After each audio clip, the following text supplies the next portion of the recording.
কোরআনে আল্লাহ বললেন ওয়ানুফিখা ফিস সূরি ফাসাইকা মান ফিস সামাওয়াতি ওয়া মান ফিল আরদি ইল্লা মান শাআল্লাহ। ইসরাফিল যখন 2 নাম্বার ফু দিবে,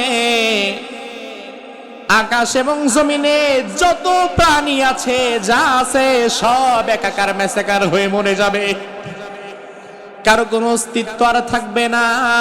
তবে আমার আল্লাহ সেই দিন যদি কাউকে বাঁচিয়ে রাখতে চান, সেই দিন বাঁচিয়ে রাখার ক্ষমতাও আল্লাহর আছে না নাই? মুফাসসিরগণ বলেন সেই দিন মাত্র 12 জন বেঁচে থাকবেন। দ্বিতীয় ফু দেওয়ার পরে 8 জন আল্লাহর আরশ বহনকারী হামিলুল আরশ, 8 জন ফেরেশতা যারা কাঁধের মধ্যে আল্লাহর আরশ বহন করে রেখেছেন, আর 4 জন মূল বড় বড় ফেরেশতা জিবরিল, ইসরাফিল, মিকাইল আর মালাকুল মউত আজরাইল। এই 12 জন ছাড়া দ্বিতীয় ফু দেওয়ার পরে আর কেউ বেঁচে থাকবে না। দ্বিতীয় ফু দেওয়ার পরে কেন বেঁচে থাকবেন না সেটা শোনেন।